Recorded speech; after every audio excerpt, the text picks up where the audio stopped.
I waited for the forensics team, then went into the station to write my report. I was officially off the case. Thank you, mademoiselle.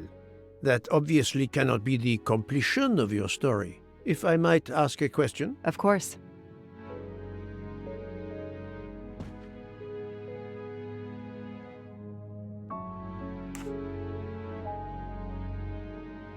Michael Clark, the reporter. He was Ratchet? Absolutely. I was the only law enforcement official to question Clark. I knew this wasn't his first kidnapping.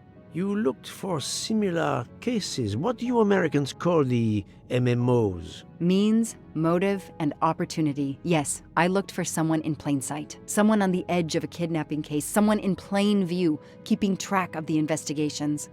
An innocent witness, a concerned neighbor, even another reporter. And eventually you found a name behind an alias. Yes, I found a name.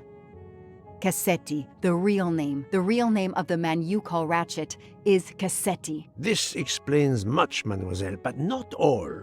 It explains why she is our #1 suspect. But not how she came to be on this train. Attends, she has grown pale. I don't know what's wrong with me. Excuse me, Mr. Poirot. I don't feel very well. You are exhausted and still feeling the effects of the drug. Stay with us, mademoiselle. One more effort. I need to know your recent movements. I snuck aboard the train. This I observed. You came directly to this room? Yes, and other than a couple of careful trips to the ladies yesterday, I never left this room. I didn't want to be spotted by Ratchet. Yesterday, I chatted with my roommate, Miss Schmidt, I think, here in our room. She brought me some dinner. I got very sleepy and nodded off. And now she nods off again. Is this a joke? She must be faking, so we can't interrogate her further, Poirot. No, Book. She really seems to have fallen asleep again. It is my fault. She must have been given a dangerous dose of sleeping pills last night. The effects should wear off soon, I hope, but I am afraid asking her to tell us her story was too much for her. Pinch her, Poirot. She's faking. Her eyes are dilated. She is not faking, and there will be no pinching. Dr. Constantine, please stay with her. Monsieur Book, ask the other passengers to gather in the dining car. There are still many questions I need to ask. But all of them together? Won't someone overhear your questioning the others? I will speak softly because I am trained to do so. They will speak softly because they want to. Very well. I will do as you say.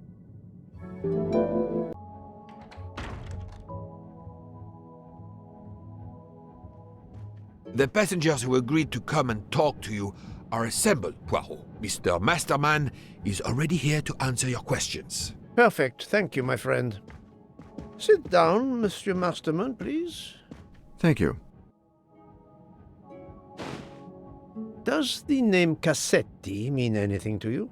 No. Should it? Have you heard of the Armstrong kidnapping case? Of course.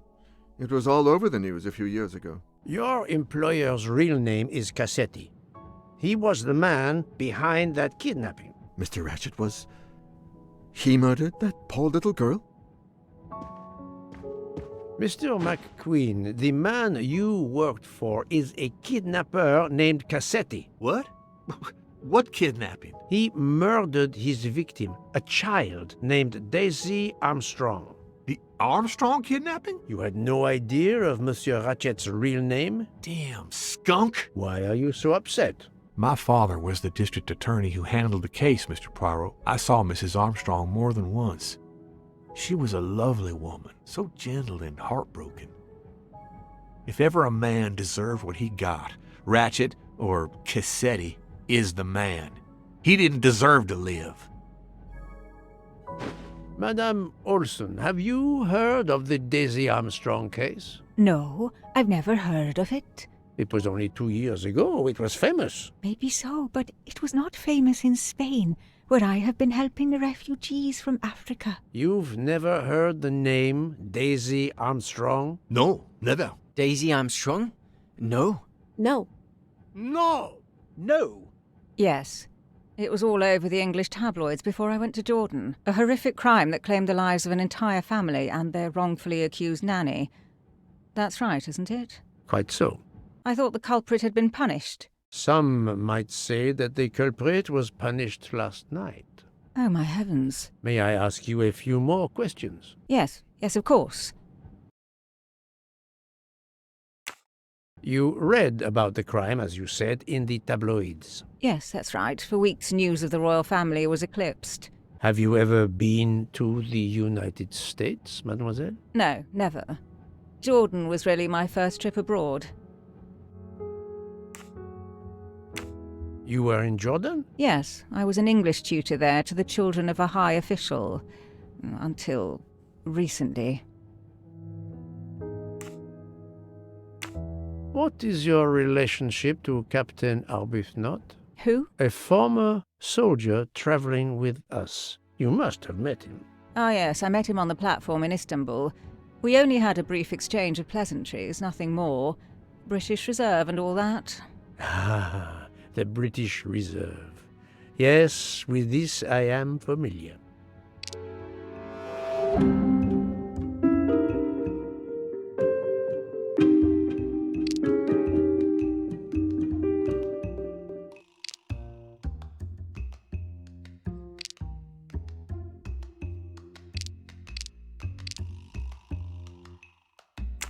Are you sure everything you have told me is accurate, Mademoiselle Debenham? Of course.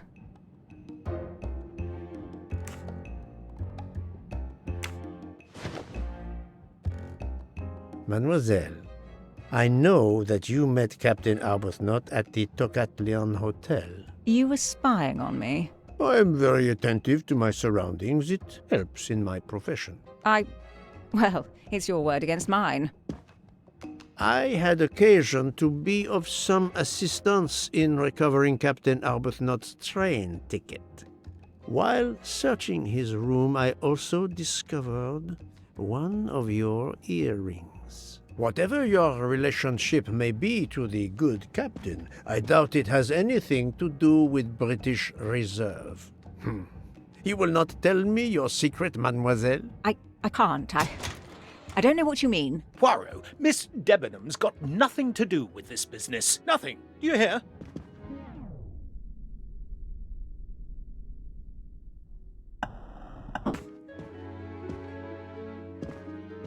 Archie, stop. Captain, no! This behavior is unworthy of an officer and a gentleman. Leave her alone! Have you no honor? Archie, we should go. Captain Arbuthnot, I am certain you are a brave soldier, but you are a poor actor. The truth is that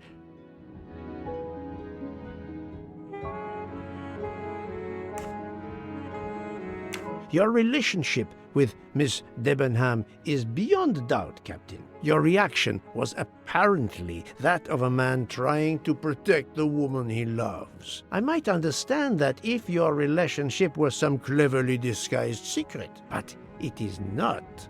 You make puppy dog eyes at one another at every opportunity. You cannot hide your love. Everybody knows. I advise you to stop with your accusations, Mr. Poirot. I'm going to escort Miss Debenham back to her compartment. Make of that what you will. The captain and Mademoiselle Debenham are obviously adamant about not revealing their relationship, but this scene convinced me there is more that is not so obvious. This murder has everyone on edge. In my 25-year career, I have never seen such madness aboard the Orient Express. I understand, my friend. The more we learn, the more perplexing this train ride becomes. But we have other clues to pursue. What do you have in mind? The broken watch on Monsieur Ratchet's wrist, for example, and the handkerchief found near the body. Who does that belong to? This little drama we have just witnessed has not put you off the scent. Far from it, my friend. Will you return to your watch over Mademoiselle Locke? Yes, I will. Dr. Constantine can probably use a break. Good. Au revoir, Poirot.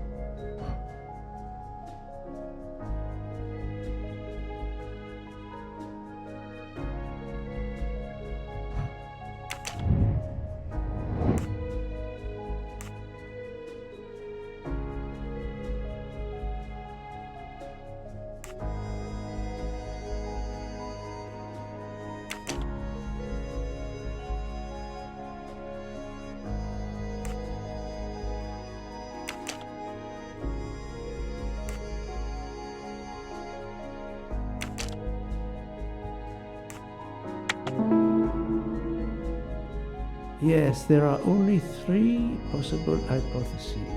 The watch has been tampered with, or it is out of adjustment, or it indicates the time of the murder. I shall explore these last 2 possibilities before reaching any conclusions. If the watch is out of adjustment, it may be broken. There may also be another reason related directly to Ratchet. Maybe the watch is set to another time zone.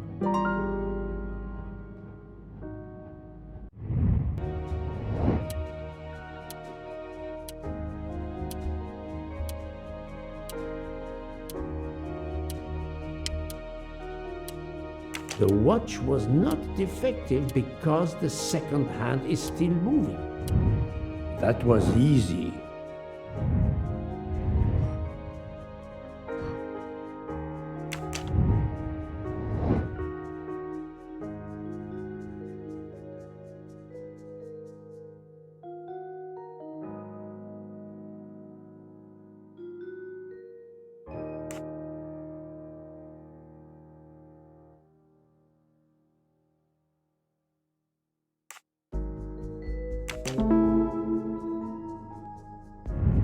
Et voilà.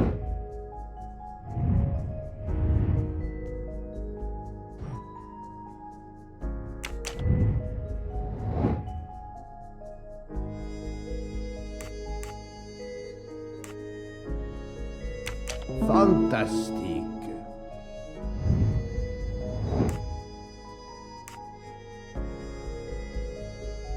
Brilliant. If this theory is correct, then the murder took place at 12:15 a.m. I must interrogate all the passengers to see if any of them have an alibi for this hour.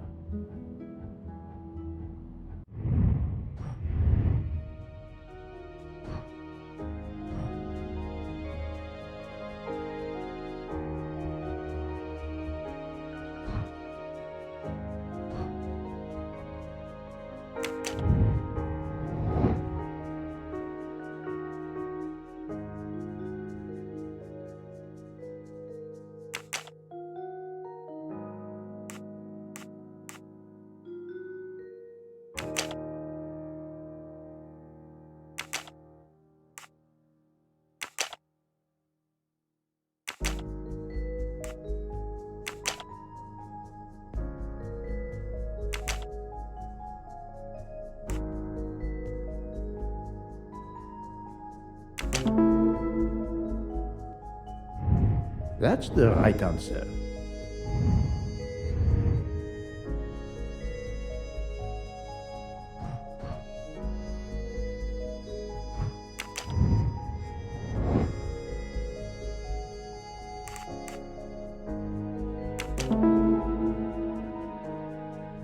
I'm right again.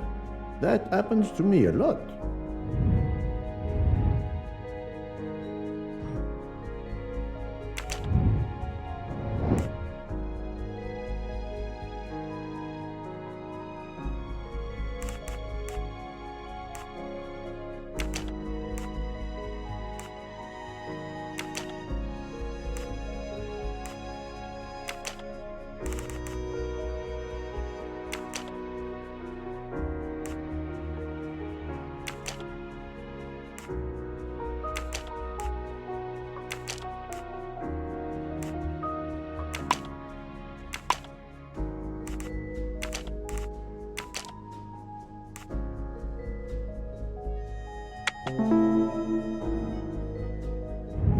My little gray cells did not let me down.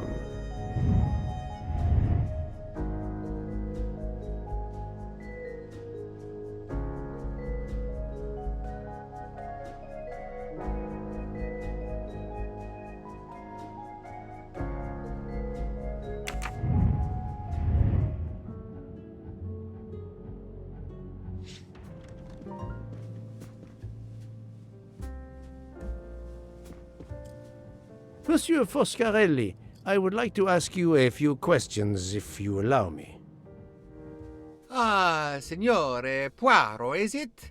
I was wondering when you'd get around to me. Unfortunately, You find me on a mission of mercy. Hello, Monsieur Poirot. Sorry, we have a small problem. The orange juicer has broken down and I can't fix it. Mr. Foscarelli has kindly offered to help me. It isn't a car engine, but I am doing my best. Even with the two of us, we can't manage. Let me guess. You call upon Poirot to help. I'd be happy to answer your questions when we finished.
Voila, it should work correctly now.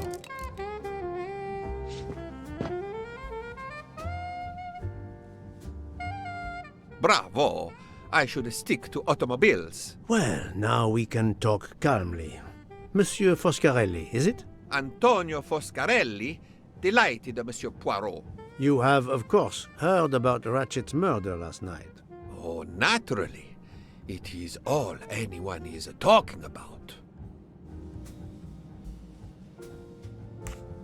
Can you tell me your movements on the night of the murder? I went to bed right after dinner, but I slept very badly. My roommate, Mr. Masterman, had a toothache. Oh, he moaned all night. It woke me up several times. Did you hear anything or notice anything unusual? No, nothing that I can think of. I stayed in my bed all night. Have you ever been to the United States? Yes, it has been a primary market for our cars for the last 10 years. You remember the Armstrong case? Armstrong? The name, yes? It was a little girl, a baby, was it not? Yes, a very tragic affair. Did you know that Cassetti, the kidnapper, was actually Ratchet? Oh, no, then he deserved to die. I mean, wouldn't you agree? Well, thank you, Mr. Foscarelli. I'm sorry I couldn't help more, Signore. I remain at your disposal if you should need me. Thank you so much, Monsieur Poirot. I can put orange juice back on the menu.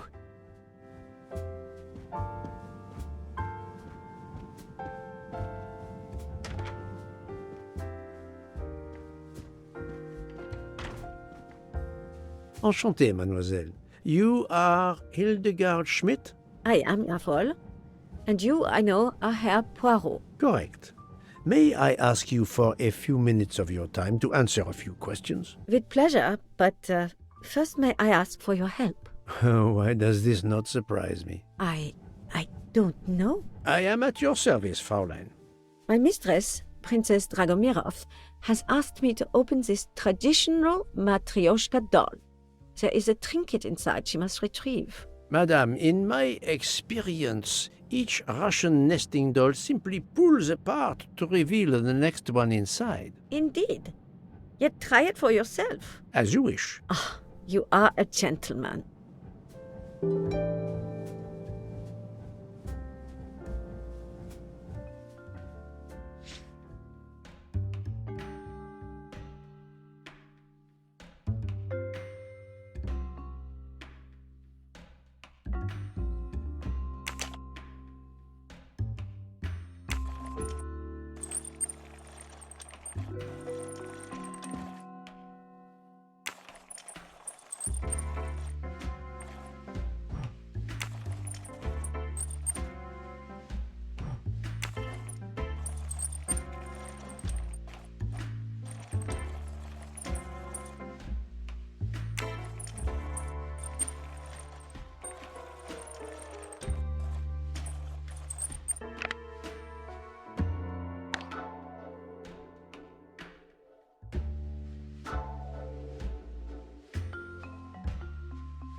The inscription reads, "To my dearest friend."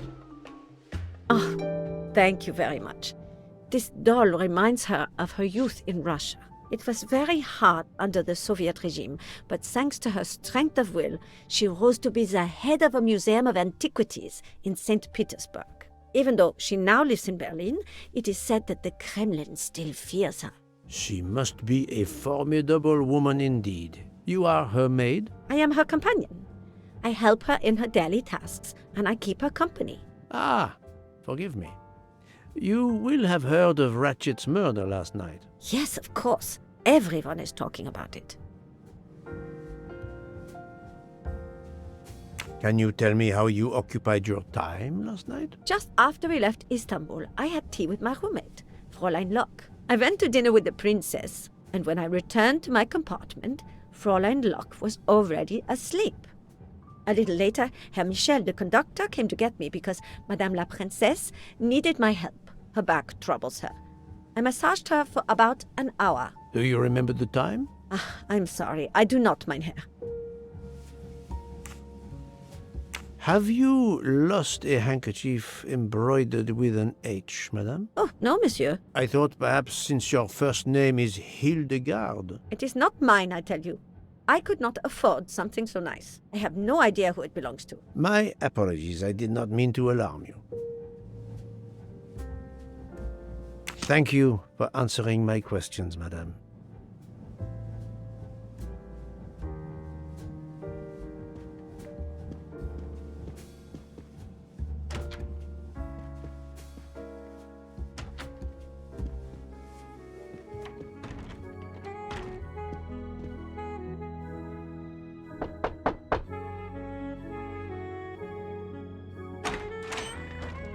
Monsieur, I am Hercule. I know who you are, Monsieur Poirot. What do you want? Answers to a simple question or two. All right, but quickly. My wife is quite ill. I would like to stay by her side. I promise. First of all, I imagine you know about the murder. Of course. The Countess is terribly distressed. Your full name? Rudolf Adreni. Your home is? Budapest. And how do you come to be aboard the Orient Express? I am a Hungarian diplomat. My family has represented our homeland since the revolution from the Soviet Union in 1956. I was on my country's business in Istanbul. Business which I cannot discuss. And your wife often accompanies you on your diplomatic missions? Yes, and why not? Was there anything else you wanted to know?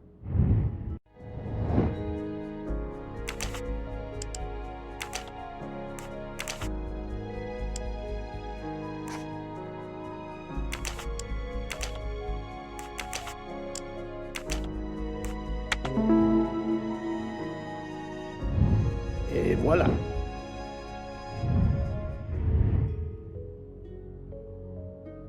Can you tell me how you spent last night? I was in our compartment with my wife. She went to bed early. I played a video game on my phone. Around 11 o'clock in the evening, my wife woke up and couldn't get back to sleep. She took a sleeping pill. As for me, I went to bed soon after that and slept straight through until morning.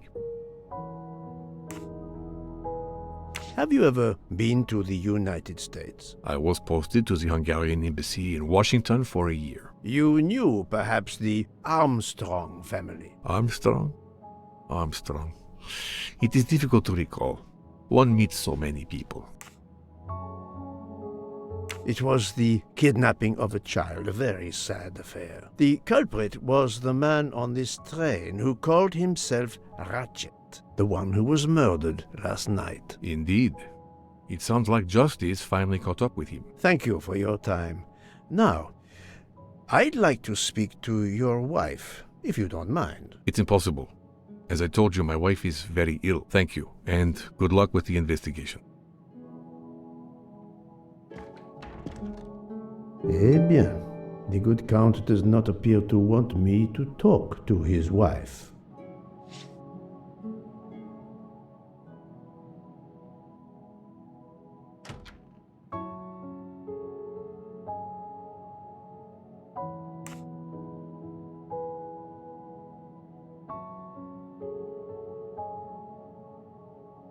Monsieur, if I am to catch this murderer, I will need your help. My help? I am at your service, Poirot.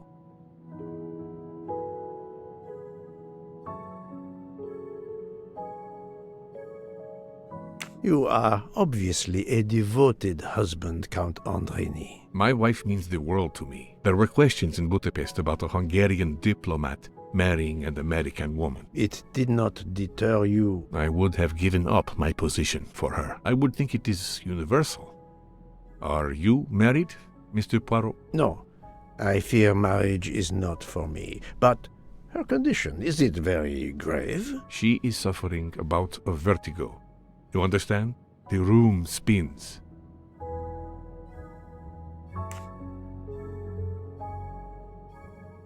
I think Dr. Constantine could help your wife. There is a doctor on this train? I did not know. Where is this doctor?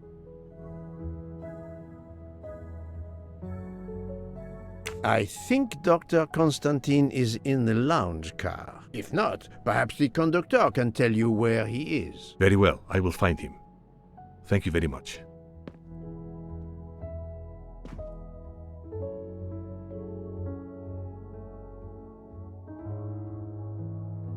Forgive me for intruding, madame. I am Hercule Poirot. I know who you are, Mr. Poirot. I overheard you send my husband on a wild goose chase. Your husband cares for you greatly, madame.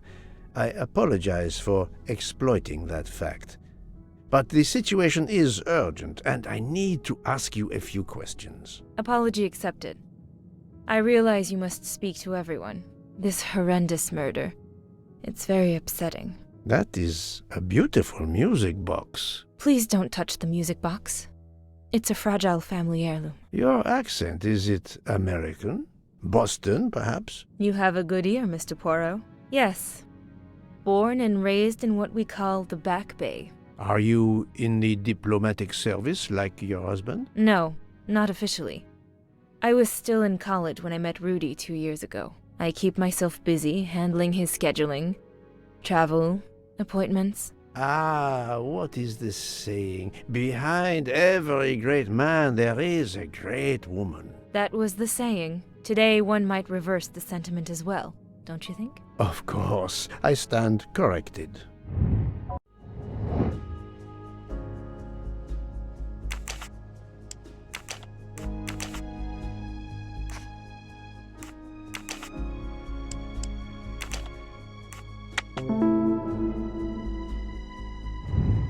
That was easy.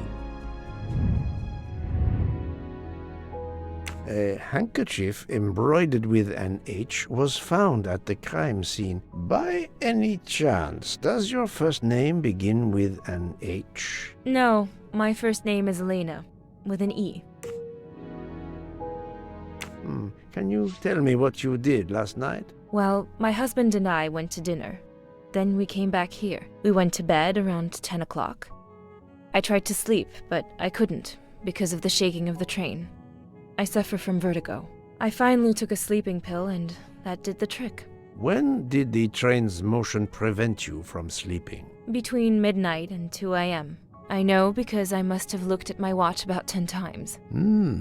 I see.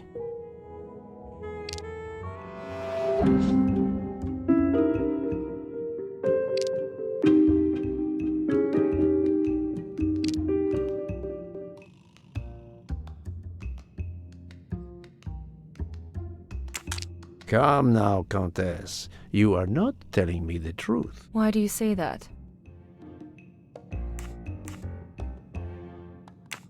The train stopped at 12:30 a.m. due to snow, so there was no shaking of the train. But you told me that it was the shaking that prevented you from sleeping. I don't know, you're confusing me. My vertigo. Madame, a man died last night. You can't talk nonsense just because you're sick. You are hiding something from me. How dare you? I didn't do anything wrong. I'm going to find my husband.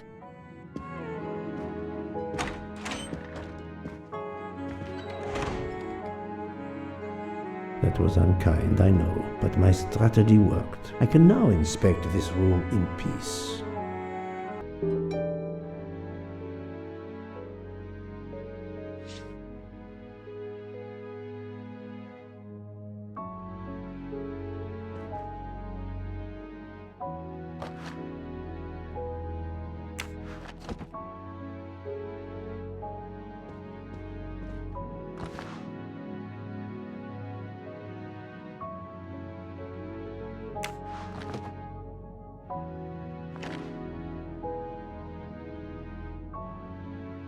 These must be the sleeping pills that Countess Andreni took last night.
an engraving written in, I believe, Russian Cyrillic.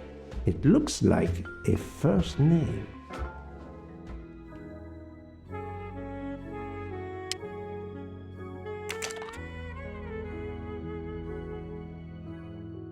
For my beautiful young ladies, Helena and Sonia.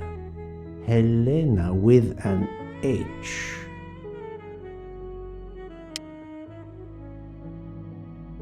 It's Countess Andreni with an older girl. Poirot! Have you no shame? Monsieur, I am afraid shame is not a very helpful emotion for a detective trying to get at the truth. What are you doing in our compartment? I am investigating a murder, Count Andreni. My wife is ill. My apologies, monsieur, but your wife seemed in perfect health when she left the room to find you. I do apologize, but I needed to search your compartment. You will regret this, Poirot. Please, Count. You aren't going to challenge me to a duel, are you? Countess, I'm afraid I took the liberty of inspecting your little music box. How dare you? The message in the medallion was addressed to you and Sonia. Sonia Armstrong, your older sister, the mother of Daisy, the murdered child. I am a Hungarian diplomat. You have no official standing here. You have no right to search. No, Rudolph. Let me speak. It's useless to deny what this gentleman says. I am Helena Goldenberg, the sister of Sonia Armstrong, and Daisy was my niece. The music box is a gift from my sister's godmother, a very close friend to my mother. We hid the truth from you when we learned that the man killed last night was the person who destroyed my family. I panicked. I didn't want to be accused. That is also why you lied about the H in your first name? Exactly. Your ferreting about looking for the H is obviously part of your investigation. If I found a handkerchief in Monsieur Ratchet's room embroidered with an H, I might suspect you had been there. A handkerchief? I don't have any handkerchiefs embroidered with my initial. To be honest, that sounds awfully old-fashioned to me. I give you my word of honor that last night, Helena never left her compartment. My wife is telling you the truth, Poirot. I hope so. I'll let you rest. The matter of the H on the handkerchief still needs clearing up. But first I should check the inscription on the back of the medallion.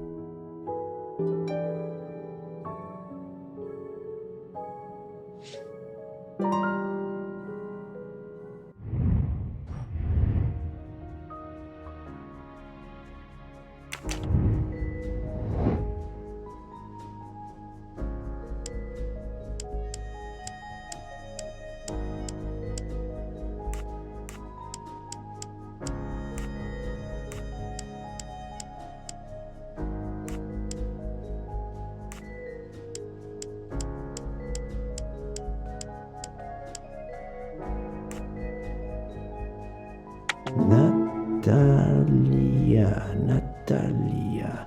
Would it be Natalia Dragomirov? She is the only Russian passenger on the train. In addition, her first name begins with an H in Cyrillic. My little gray cells did not let me down.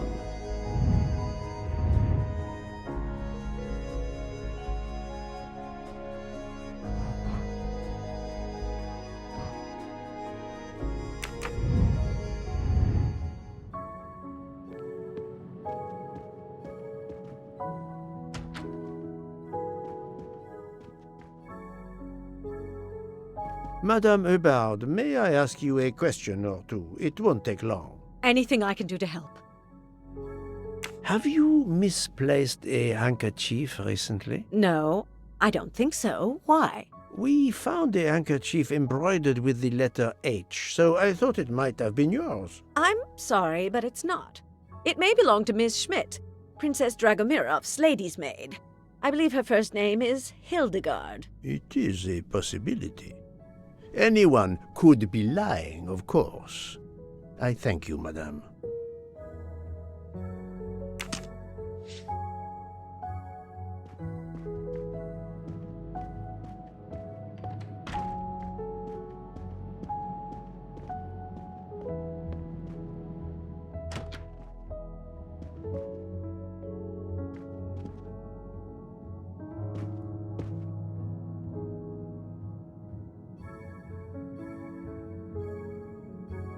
Hello.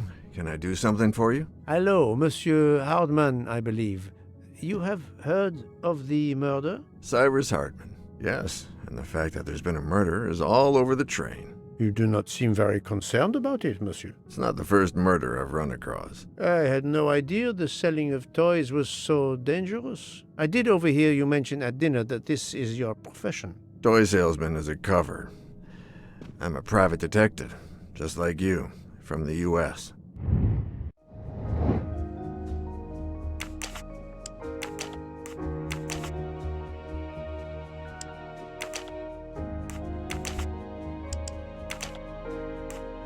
This is wrong, but I'm never far from the truth.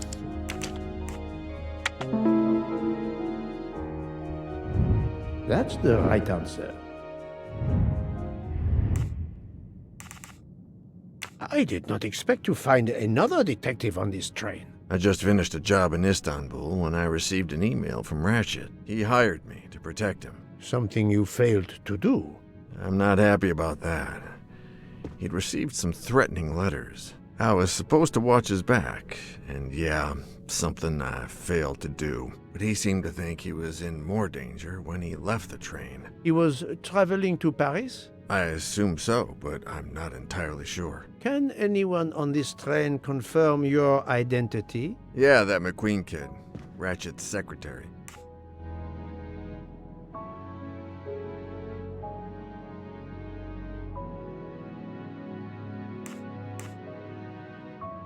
Do you have any idea who was behind the threatening letters?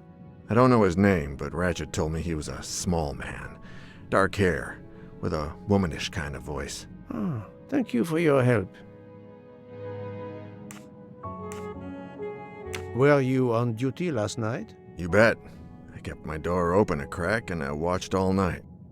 No one entered that car who didn't belong there. Did you see anything in particular? The conductor, Michel, he was there most of the time too, except for 15 minutes or so after we left Vinkovsky. He must have answered a call from Ratchet's room, then he was absent again for a while around 1 a.m.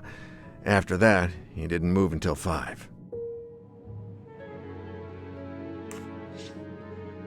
Monsieur Hardman, have you heard of the Armstrong case? Armstrong? The kidnapping 3 or 4 years ago? Who hasn't? Why? Ratchet's real name was Cassetti. I have reason to believe he was the kidnapper. What? He killed that little girl? No, I didn't know. If I had known, I wouldn't have taken the job.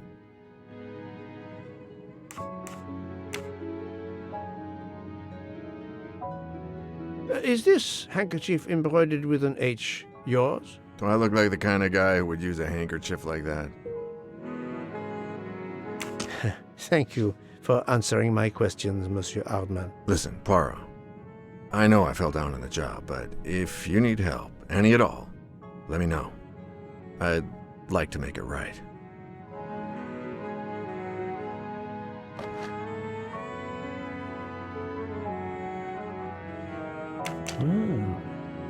It has been a while since I have seen one of those.